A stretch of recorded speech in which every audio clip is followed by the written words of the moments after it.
Bismillahirrahmanirrahim. Assalamualaikum warahmatullahi wabarakatuh. Alhamdulillahilladzi lam yazal aliman qadira. Wa sallallahu ala sayyidina Muhammadin alladzi arsalahu ilan nasi basyiran wa nadhira. Wa ala ali Muhammadin wa sahbihi wa sallama tasliman katsira. Amma ba'du. Ikhwas sekalian yang semoga dirahmati, dimuliakan oleh Allah Subhanahu wa taala. Alhamdulillah, segala puji tentunya hanyalah milik Allah Subhanahu wa taala semata-mata. Dialah Allah yang maha berkuasa atas segala sesuatu. Di tangannya lah segala kebaikan. Tidak ada satupun yang sanggup untuk menolak keburukan, sebagaimana tidak ada yang mampu mendatangkan kebaikan kecuali dengan kehendaknya.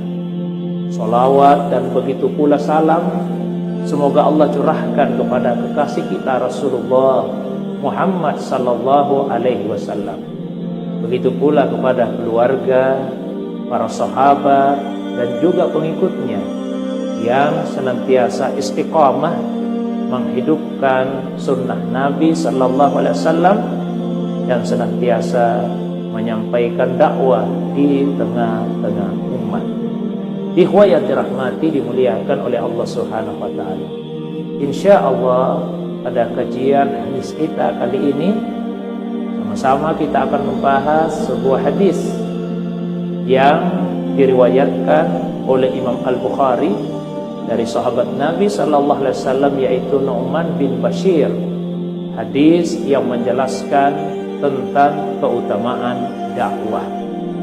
An Nu'man bin Bashir radhiyallahu anhu qala Rasulullah sallallahu alaihi wasallam, masalul qa'im ala hududillah wal waqi'i fiha kamasali qaumin istahamu ala safinatin wa asaba ba'duhum a'laha wa ba'duhum asfalaha wa kana alladhina fi asfaliha idza istaqaw minal ma' marru ala man fawqahum wa qalu law anna kharaqna fi nasibina kharqan wa lam nu'zi man fawqana fa iyyatrukuhum wa ma aradu halaku jami'an wa in akhadhu bi aydihim najau wa najau jami'an.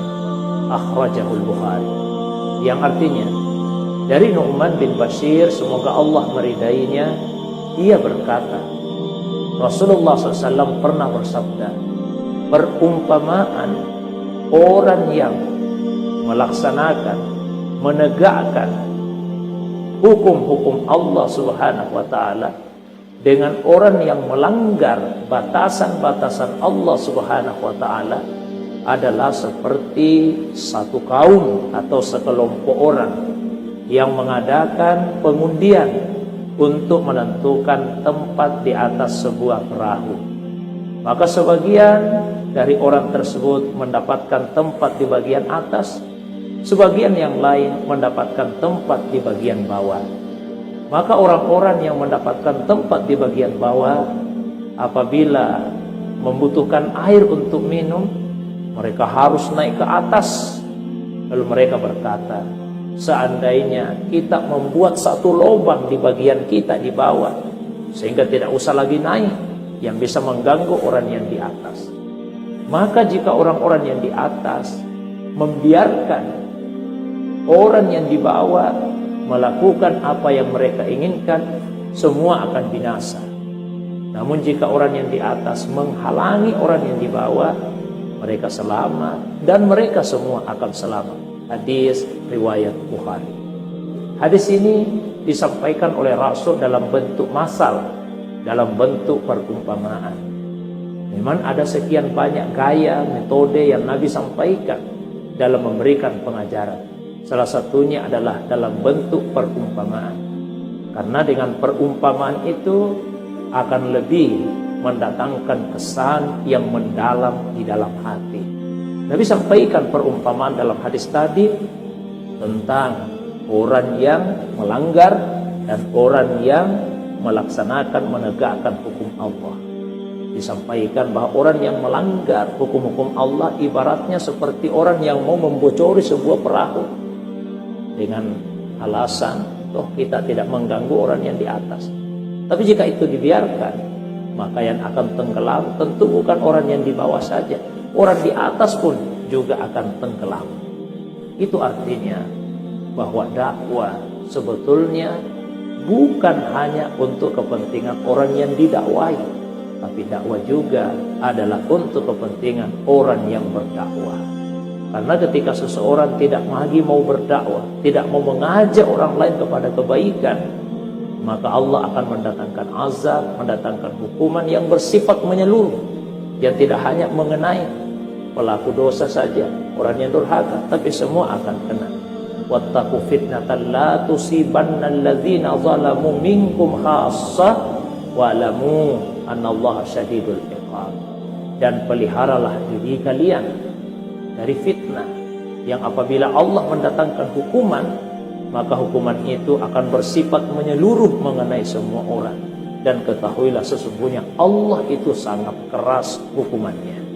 Oleh karena itu ikhwas sekalian, dakwah ini menjadi kewajiban setiap muslim.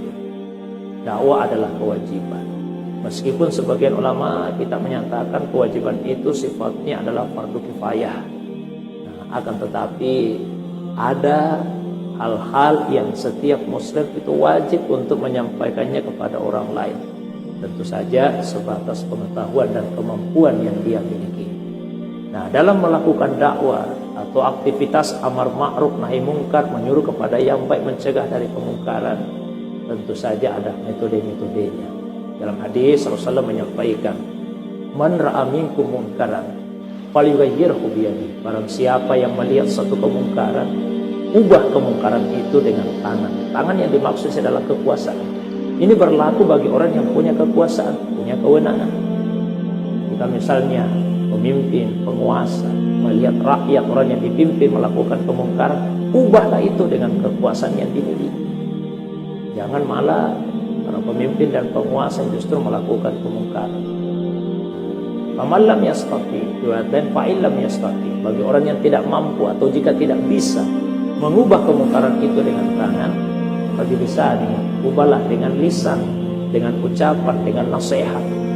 Ini tugas para wali, para penceramah, dan orang-orang yang diberikan kefasihan lidah, kemampuan untuk berbicara. Berikan nasihat. Tentu saja nasihat itu mesti disampaikan dengan penuh ketulusan, keikhlasan, ketegasan, namun tetap dengan kelembutan.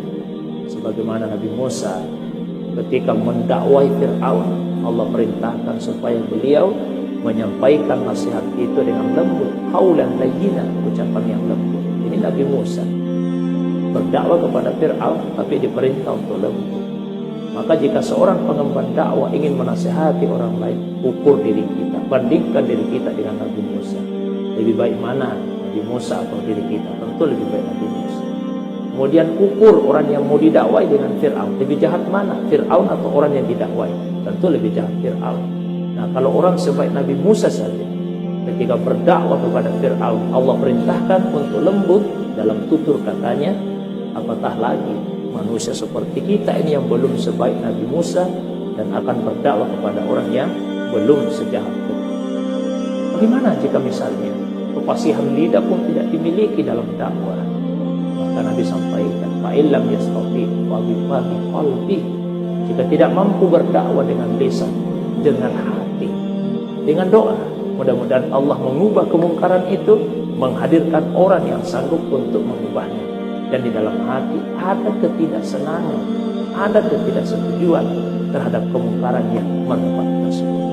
Pada akhirnya, ikhwas sekalian yang semoga dirahmati, dimuliakan oleh Allah SWT, mudah-mudahan saya pribadi dan kita semua senantiasa diberikan kesadaran dan pemahaman oleh Allah SWT akan pentingnya dakwah dalam kehidupan ini demi keselamatan bersama, sehingga kita semua bisa mengambil peran tentu sesuai dengan kapasitas kemampuan masing-masing. Itu harapan kita bersama. Mudah-mudahan Allah Subhanahu wa taala memasukkan kita ke dalam golongan orang-orang yang senantiasa mengemban dakwah Islam. Allahumma arina haqqa haqqa warzuqna ittiba'ah wa arina batila batila warzuqna ijtinab. Ya Allah, perlihatkan kepada kami bahwa yang hak itu pasti hak. Beri kami kemampuan dan kemauan untuk mengikutinya. Perlihatkan pula kepada kami bahwa yang batil itu pasti batil, dan beri kami kemampuan dan kemauan untuk mengikutinya. Rabbana atina fid dunya hasanah wa fil akhirati hasanah wa qina adzabannar. Subhana rabbika rabbil izzati amma yasifun wa salamun alal mursalin wa akhiru da'wana anil hamdulillahi rabbil alamin. Demikian, assalamualaikum warahmatullahi wabarakatuh.